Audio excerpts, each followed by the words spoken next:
વલસાડમાં કંપનીમાં બોમ્બ મૂકવાની ધમકી મળી।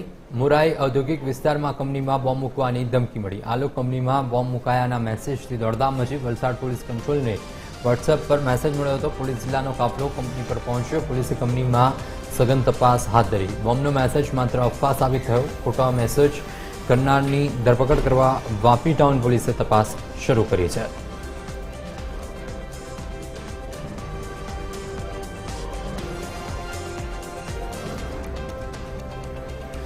મુરાઈ ઔદ્યોગિક આલોક કંપનીમાં બોમ્બ મુકાયાના મેસેજથી દોડધામ મચી। જિલ્લા પોલીસનો કાફલો પણ કંપનીમાં સઘન તપાસ કરવા માટે પહોંચ્યો, પરંતુ બોમ્બ મુકાયાની વાત એ માત્ર અફવા હોવાનું સાબિત થયું છે। હવે આ મેસેજ કોણે કર્યો છે તે દિશામાં હવે વાપી પોલીસે તપાસ શરૂ કરી દીધી છે। તો પોલીસે કંપનીમાં સઘન તપાસ હાથ ધરી।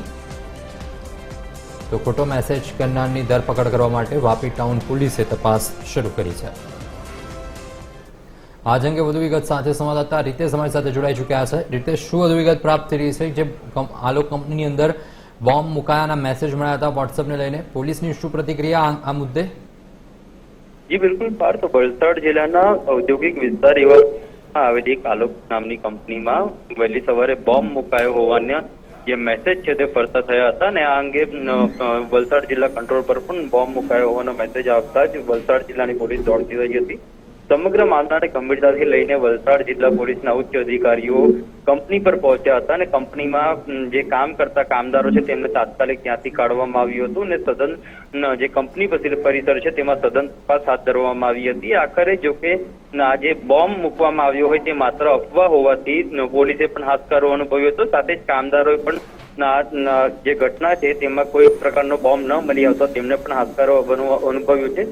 હાલ તો સમગ્ર મામલામાં બોમ્બ જે મુકાયો હોય તેવો ખોટો મેસેજ વાયરલ કરનાર જે વ્યક્તિ છે તેની ધરપકડ કરવા માટે વલસાડ જિલ્લા પોલીસે તપાસ હાથ ધરી છે અને આ સમગ્ર મામલે હાલ પોલીસ દ્વારા તપાસ કરવામાં આવી રહી છે। જી બિલકુલ, તમામ માહિતી બદલ આપનો આભાર।